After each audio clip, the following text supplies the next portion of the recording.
Hi, welcome. Enjoy the content, subscribe and turn on notifications. Samuel was 48 years old and had built a life on solid ground. As a senior geologist for an environmental firm in Portland, Oregon, he dealt in bedrock, soil composition, and the predictable, reassuring logic of the earth. His reputation was flawless. His career, a steady upward climb. Lorena, his wife of 20 years, was 44. She was a freelance graphic designer, a creator of identities for small, hopeful businesses. She worked from the quiet of their restored craftsman home in Laurelhurst, weaving color and shape into existence while he was out charting the unseen structures beneath the city. Their union had begun with a fire he still remembered, a closeness that felt like a law of nature.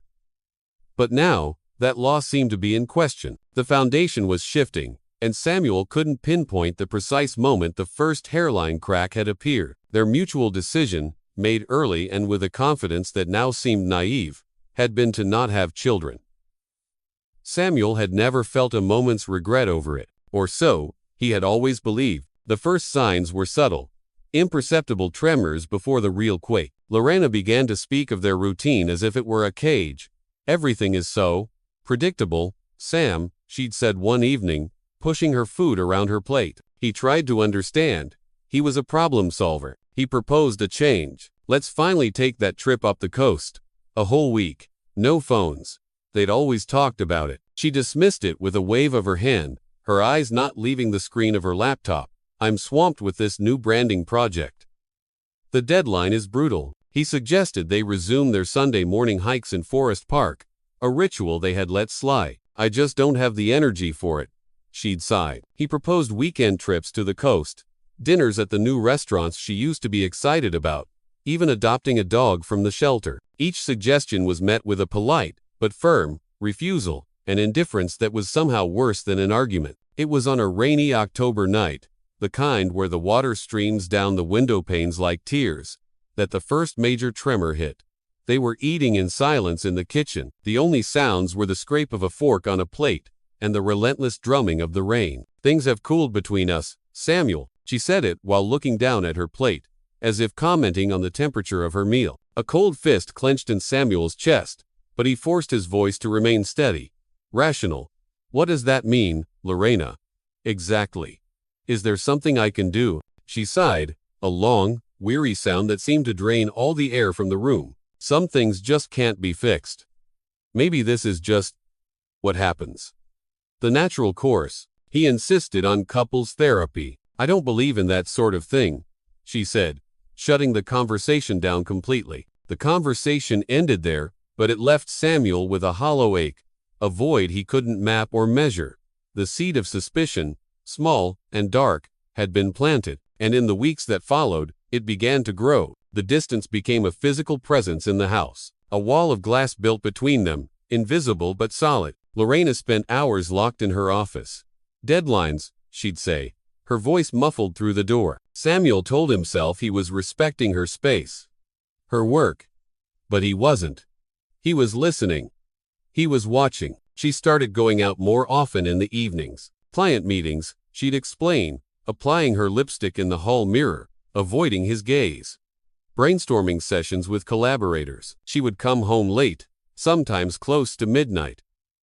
The explanations were always vague, and she carried a different scent with her, not her perfume, but something else, something unfamiliar that clung to her coat and her hair. He tried not to be paranoid. He told himself he was a logical man, a man of science, not of baseless jealousy, but the feeling that something was deeply, fundamentally wrong grew like a shadow in his mind, lengthening with each passing day. It was during this time that Lorena made a suggestion that seemed, at the moment, entirely harmless. One Saturday afternoon, they were going over household finances, one of the few activities they still did together. "You know," she said, tapping a stack of bills with her pen, "it makes more sense to put all the utilities in my name." Samuel looked up from his spreadsheet.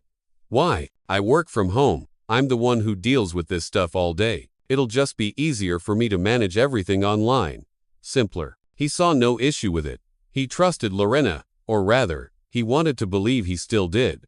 And she had always been more organized with paperwork. He signed the necessary documents without a second thought. Electricity, water, internet, even the homeowners association fees, all transferred into her name. At the time, it seemed like a practical reorganization, a minor shift in domestic logistics. He would later look back on the moment he signed those papers, the smooth glide of the pen, and see it for what it was, an act of profound, unforgivable foolishness. He buried himself in his work, taking on longer hours, focusing on geological surveys and soil stability reports to avoid thinking about the instability of his own home. Lorena, meanwhile, grew increasingly absent, physically and emotionally. Her answers to his questions became monosyllabic. Their bed became a cold, empty expanse. Intimacy was a distant memory from a different life. He was a ghost in his own home, invisible, irrelevant. The pain was a constant, dull pressure behind his ribs, but he didn't know how to fix it, so he started watching and waiting. Everything changed on a gray Tuesday in November. The sky over Portland was a seamless, oppressive sheet of white. Samuel was in his home office, sorting through personal documents for tax season, when he found a folder Lorena had left on the corner of the desk. Inside, mixed in with old receipts and invoices, was a utility bill. He picked it up absent-mindedly, about to file it away, but something caught his eye. The address. It wasn't their Laurelhurst home. It was for an apartment in the Pearl District, an upscale, trendy area on the other side of the river. A knot of ice formed in Samuel's stomach. He double-checked, his mind racing to find a logical explanation. A mistake, an old address for a client, but the name on the bill was unmistakable. Lorena Calloway, his wife. His heart began to hammer against his ribs, a frantic, trapped thing. He opened his laptop, his fingers clumsy on the keyboard, and logged into the joint bank account they used for household expenses. And there it was. Among the usual transactions for groceries and gas, he found a series of payments he had never noticed before. Monthly charges, all linked to that Pearl District address.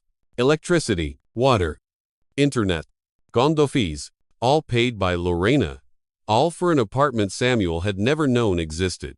A wave of nausea hit him.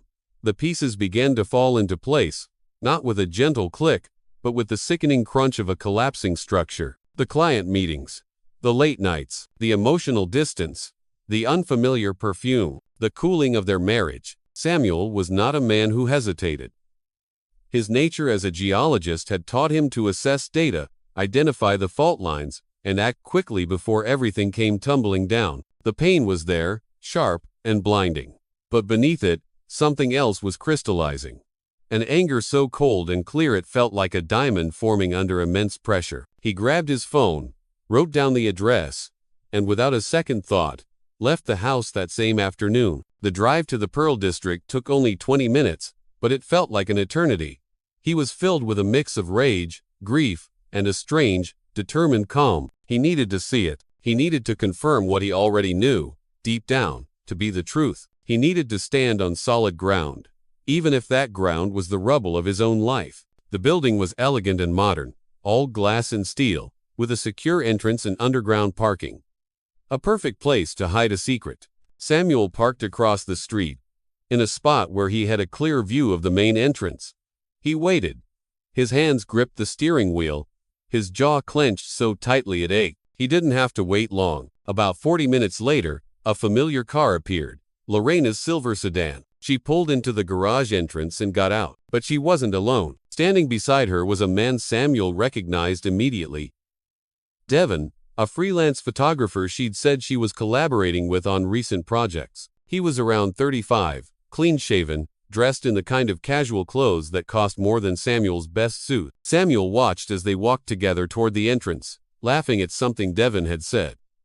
He saw Lorena touch Devon's arm in a way that was intimate, familiar. The sight felt like a physical blow, knocking the air from his lungs. He got out of his car. He followed them into the building, keeping his distance. There was no doorman, just security cameras he didn't care about. He saw them step into the elevator, saw Devon's arm slide around Lorena's waist. They pressed the button for the 10th floor. Samuel waited for the elevator to return. The ride-up was silent, the small space filled with the hum of the machinery and the roaring in his ears. He walked down the hushed, carpeted hallway until he found the apartment number that matched the invoices. He stood there for a few moments, listening. Muffled laughter came from inside. Her laughter, each second, was torture, but it also fed the cold, calculated anger he hadn't known he possessed. He took a single, deep breath, and he knocked on the door. 3 firm, sharp raps. The laughter stopped instantly. A tense silence followed, then the sound of hurried footsteps. The door opened. Lorena appeared, her face instantly turning the color of paper. Her eyes widened in pure, unadulterated terror. "Samuel," she whispered, her voice breaking. What are you doing here?" He stepped inside without being invited, pushing the door open firmly, but without violence. Devin stood frozen in the middle of the living room, a glass of red wine in his hand. The apartment was small but tastefully decorated. A nest. Samuel slowly looked around, taking in every detail: the art on the walls, the throw blanket on the sofa, the 2 wine glasses on the coffee table. He turned his eyes back to Lorena. He smiled.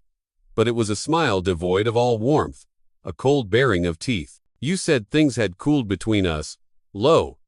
So, I figured I'd let you handle heating this place all by yourself." Lorena began to stammer, words failing her. "Sam, it's not." He raised a hand, silencing her. He turned to Devin, who looked like he wanted the floor to swallow him whole. "And you must be the creative collaborator, right? The photographer." Devin didn't respond. He just lowered his eyes. Samuel let out a short, bitter laugh. "Funny, I suggested couples therapy. She said she didn't believe in that stuff. But apparently, she does believe in paying for a secret apartment with money that was supposed to support our marriage." Lorena tried to move closer, tears now starting to stream down her face. "Samuel, please, let me explain. It's not what you think." He stepped back, avoiding her touch as if it were poison. "Not what you think? Lo, I have the bills. All of them." He began to list them, his voice controlled, each word a drop of venom. "Electricity, water, internet, condo fees, all in your name, all for this address. You were clever, weren't you? Putting everything in your name. Thought I'd never find out." She dropped to her knees, sobbing. "It was a mistake. I was confused. I felt trapped." He looked down at her, his expression a mixture of contempt and a deep, profound sadness. "No, Lo. It was about you and him, and about you making me look like a fool while you funded your little affair with our money." He pulled his phone from his pocket. "While I was driving here," he said, his voice dropping to a near whisper, "I sent a few emails. To your parents, to my parents, and to some of your key clients." Her head snapped up, her face a mask of horror. "I attached copies of the bills," he continued, his tone chillingly conversational, "and some very interesting screenshots of messages I found in our shared cloud storage. The one you forgot I had access to. Planning your meetings here. Photos. Everything." "You didn't," she breathed, her voice strangled. "You wouldn't. You've destroyed my reputation." Samuel tilted his head, the bitter smile still playing on his lips. "Did I destroy it? No, Lo. You did that all by yourself. I just made public what you tried so hard to hide." He walked to the door and turned, looking at her one last time, a pathetic, weeping figure on the floor of her secret life. "There's nothing to fix," he said, his voice flat and final. "You said things had cooled. Well, now you have all the freedom you want to live the hot, exciting life you were looking for." He paused at the door. "I just hope it's worth paying for it all on your own." He walked out, closing the door behind him, leaving her desperate sobs echoing in the hallway. He didn't feel sadness. He didn't feel anger. He felt nothing at all. Just a cold, clean sense of justice. In the days that followed, Samuel moved with the precision of a surgeon excising a tumor. There was no room for emotion, only for action. He had already contacted a lawyer the morning before he drove to the Pearl District. The divorce proceedings began immediately. Samuel presented the evidence, neatly organized in a binder: the apartment bills, the emails exchanged between Lorena and Devin, the bank records showing marital funds being diverted. His lawyer assured him the case was solid. Ironclad was the word he used. The public exposure was as devastating for Lorena as Samuel had intended. Her parents, conservative people living in Eugene, were shocked and deeply disappointed. They cut off contact with her for weeks, unable to process their daughter's betrayal. Her clients, many of them small business owners who valued ethics and trust, began canceling contracts. The news spread quickly through Portland's creative circles, a surprisingly small and interconnected community. Within days, Lorena watched her client list shrink to almost nothing. Her once respected name became synonymous with scandal. Devin faced a similar fate. His wife, upon receiving Samuel's anonymous email containing irrefutable proof, kicked him out of their house immediately. His divorce was swift and brutal. He lost shared custody of their 2 young children and was ordered to pay substantial child support. His reputation as a photographer also suffered, with clients questioning his character. The relationship between Lorena and Devin, which had seemed so intense and passionate in their secret apartment, didn't survive the harsh light of exposure. They split just a few weeks later, each left to deal with the wreckage of their own lives. Samuel and Lorena's divorce was finalized in record time, less than 6 months. With no children involved and undeniable proof of infidelity, the judge ruled in Samuel's favor on nearly every issue. He kept the Laurelhurst house, the couple's most valuable asset. He kept the majority of their joint savings. Lorena was left with her car, a few pieces of furniture, and the crushing weight of the debts she had accumulated maintaining the Pearl District apartment. The bills she had worked so hard to hide were now solely her responsibility, and she quickly realized she couldn't afford them without the stable income she had lost. Samuel had won. On every front, he had dismantled her life with the same methodical precision he would use to analyze a geological survey. He had identified the fault lines, calculated the risks, and executed his plan flawlessly. He told himself it wasn't revenge, it was a consequence. A natural and just rebalancing of the scales. It was geology. An action creates an equal and opposite reaction. She had caused the quake. He was just dealing with the aftermath. Samuel made a radical decision. He didn't want to stay in a house full of memories, now tainted by betrayal. Every corner held a ghost. He put the Laurelhurst house up for sale. It sold within weeks for a generous price. With the proceeds from the sale and his share of the asset division, Samuel did something he never would have done before. He bought a modern penthouse in a new building downtown, with floor-to-ceiling glass walls that offered panoramic views of the Willamette River and the distant peak of Mount Hood. It was a space with no history, no ghosts. The move was liberating. He began dedicating more time to himself. He started running along the waterfront again, picked up the reading habit he had abandoned, and began taking Italian cooking classes on Saturdays. At work, his focus returned with a new intensity. He led a major project revitalizing a former industrial site, a project that received national recognition. Colleagues remarked that Samuel seemed renewed, lighter, as if an invisible weight had been lifted from his shoulders. Lorena, on the other hand, sank deeper. She lost the Pearl District apartment after 3 months, when she couldn't afford the rent. She moved into a small, poorly lit studio in a distant suburb. Her social circle shrank. Friends who had once been close now avoided her. Even her parents, though they eventually resumed contact, never treated her the same way again. There was a distance, a coldness that hadn't been there before. Months after the divorce, Samuel found himself in a surprisingly peaceful place. He wasn't actively looking for a new relationship, but he wasn't closed off to the possibility either. One spring evening, while dining alone at a restaurant, he met Georgia, a landscape designer who worked at a firm partnered with his. They started talking. There was an easy connection, no rush, no pressure. He had learned valuable lessons. He realized that trust was essential, but that discreet vigilance wasn't paranoia. It was common sense. He learned that marriages could die, even when one partner was still fighting to save them. But above all, he learned that true strength wasn't in holding on to something already broken, but in having the courage to let go and rebuild from the ruins. Tonight, he stood on the balcony of his penthouse, overlooking the glittering lights of the city. The sky was clear, painted in shades of orange and pink by the setting sun.